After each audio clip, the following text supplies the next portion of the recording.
कई लोग कहते हैं महाराज जी, जिस रुद्राक्ष को हम पहनते हैं उस रुद्राक्ष को कहाँ नहीं पहनकर जाना चाहिए? 5 स्थान बताएं जहां रुद्राक्ष पहनकर नहीं जाया जाता। कितने स्थान है? 5। और रुद्राक्ष को 5 स्थान पर पहनकर नहीं जाते, पर रुद्राक्ष के लिए वर्णन किया गया है कि रुद्राक्ष कब कब उतार कर उसको वापिस अभिमंत्रित करना चाहिए।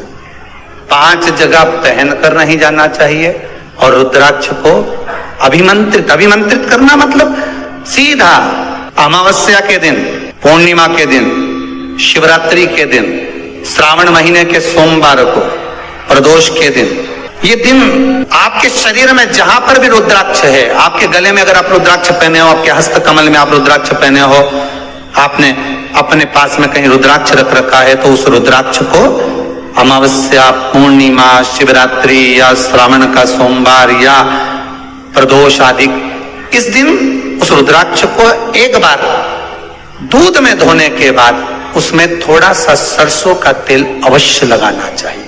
क्या होगा उससे? उससे होगा क्या? शिव महापुराण की कथा कहती है, महाराज रुद्राक्ष को दूध में धोने के बाद, स्नान कराने के बाद जल से स्नान कराया, थोड़ा सा सरसों का तेल लगा दिया। महाराज क्या मिलता है उससे? तो कहा उस रुद्राक्ष में बल प्राप्त होता है। कौन सा बल?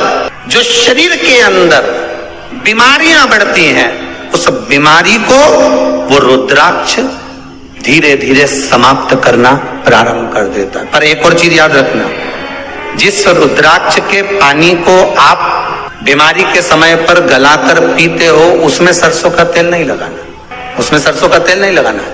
उसको तो आप केवल स्नान कराओ दूध से, जल से, और फिर उसको गला दीजिए, उसका पानी आप पीना चालू कर दीजिए। जिसको बड़ी बीमारी होती है उसके लिए कल कथा में वर्णन किया रुद्राक्ष के जल। फिर रुद्राक्ष का जल पिया जाता है शरीर के अंदर से रोग को, बीमारी को हटाने के, रोग बीमारी को समाप्त कर।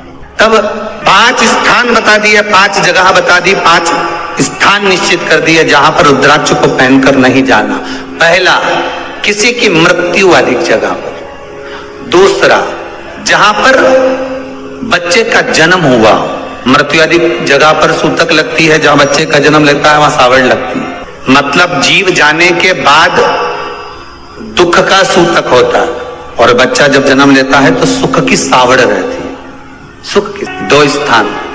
तृतीय स्थान, तीसरा स्थान दिया जहां पर वैश्यावृत्ति होती हो या महाराज मदिरा का पान होता हो, उस स्थान पर रुद्राक्ष को नहीं ले जाया जाता। चौथा स्थान रुद्राक्ष के लिए कहा गया, जिस स्थान पर आपको ज्ञात नहीं है और आपको लगता है कि ये स्थान अज्ञात है, यहाँ पर कई जगह पर कुछ जीवों की हत्या हुई है या किसी जीव को नष्ट किया गया है, उस स्थान पर रुद्राक्ष को नहीं ले जाना चाहिए। 5वां, महाराज आपके रुद्राक्ष का जहां अपमान हो रहा है, अपमान से समझ में आ रही है ना आपको बात?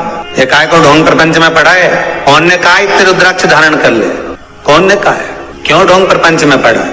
अगर हम रुद्राक्ष गले में पहन लेते और नारी का रजस्वला धर्म आ जाता है, रजो धर्म का समय आ जाता है, वो रुद्राक्ष हम गले में धारण कर कर रखते हैं, तो वो रुद्राक्ष क्या वो बेकार हो जाता है? पहले एक बात बहुत अच्छे से समझ में, आप सन्यासी हो, जम के बोलो जरा, आप तपस्वी हो, आप साधक हो, आप उपासक हो, या आप बैरागी हो, आप एक गृहस्थी हो, घर में रहने वाली माँ गोदी में रखा हुआ बालक अगर गंदगी भी कर दे, पूरे कपड़े को भी बिगाड़ दे, तो माँ बच्चे का कपड़ा बदल देती है, और बदल कर माँ को ये जरूरी नहीं है कि उसको साड़ी बदलना, उसको कपड़े बदलना या उसको फिर नहाना। बच्चा जब गोदी में होता है तो माँ की गोद में कितनी बार भी गंदगी कर दे, फिर माँ अपने कपड़े बार बार नहीं बदलती, उसी कपड़े से काम करती रहती है, उसी कपड़े से सेवा करती रहती है, उसी कपड़े से भगवान का पूजन भी करेगी तो भगवान स्वीकार करेगा। क्योंकि मातृत्व के लिए, माँ के लिए, नारी के लिए छोड़ दिया गया है कि तुम पर हाँ, आप अगर पूजन करने बैठ रही हो तो आपको ये 7 दिन पूजन नहीं करना। पर रुद्राक्ष अगर आप पहन रहे हो, रुद्राक्ष अगर आप धारण कर रहे हो और अपने जीवन की सार्थकता के लिए स्वीकार कर रहे हो, जैसे तुलसी की माला और रुद्राक्ष की माला गले में पड़ी रहती है, तो ये कंपनी का ट्रेडमार्क होता है कि तुम कौन सी ब्रांड के हो। ये कंपनी का ट्रेडमार्क है।